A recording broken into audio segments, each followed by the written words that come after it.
reka mbabwire ngo uyu munsi none ibintu bimeze très bien, things are okay.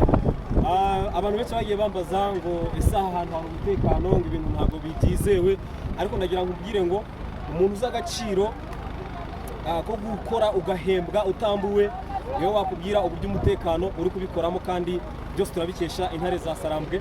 Ahangaha ni mu birombe, ni mu binyangara, bari gukuramo amabuye bakayatunganya bakayashyira hirya no hino kugira ngo byibuze iyo telefone ufite ikugereho, nuko haba ari umuntu wigoye akajya muri metero magana angahe akazanayo ibuye rimwe maze bakayikoramo iyo telefone. Rero ku bantu babazaga ngo akazi karabuze, abantu barakora ahubwo kereka umuntu ujenjetse, kereka umuntu ugipacapaca niwe utabona akazi, ariko abandi bose urabona ko byibuze buri muntu wese arahuze ari kubona akazi. Nawe rero niba wumva ufite imbaraga za gisore uri tayari, ndakubwira ngo ibintu bimeze très bien, c'est bon. Ibyo turabikesha intare za Sarambwe AFC M23. Biragoye cyane rero kumvisha isazi ko ubuki buryoha, biragoye cyane kugira ngo wowe niba ufite igishoro, niba ufite ibintu wakora, abantu bari gucuruza ahangaha urabona bari gucuruza, abandi bari gukora, buri wese mbese ari gushakisha amafaranga. Niba ufite igishoro nyaboneka ukaba uri umukongomani uri hirya no hino, waba uri muri diaspora, waba uri hanze y'igihugu, waba waragiye mu nkambi warahunze, nagira nkubwire ngo uyu munsi none Kongo iratekanye kandi imeze neza cyane. Biratangaje kubaka inzu ahantu runaka hatari iwanyu, wazajya gutahuka bakayigusenyesha.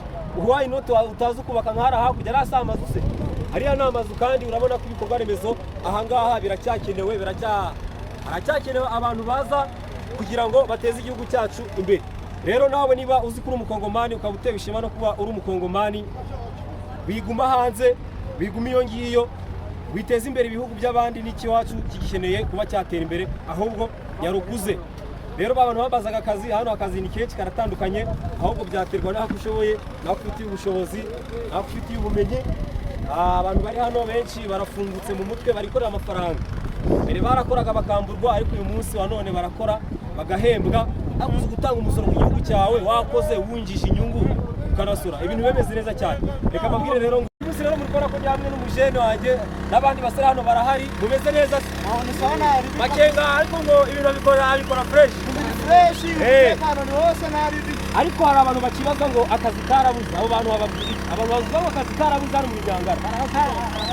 Akazi ni gahari, akazi karahari kabisa. Akazi karahari.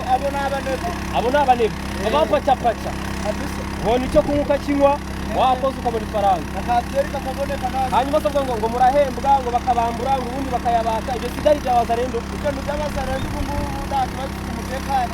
Ubu ikintu mwitayeho ni ugushaka ifaranga gusa, amakuta ukubaka igihugu cya Kongo kabisa cyane.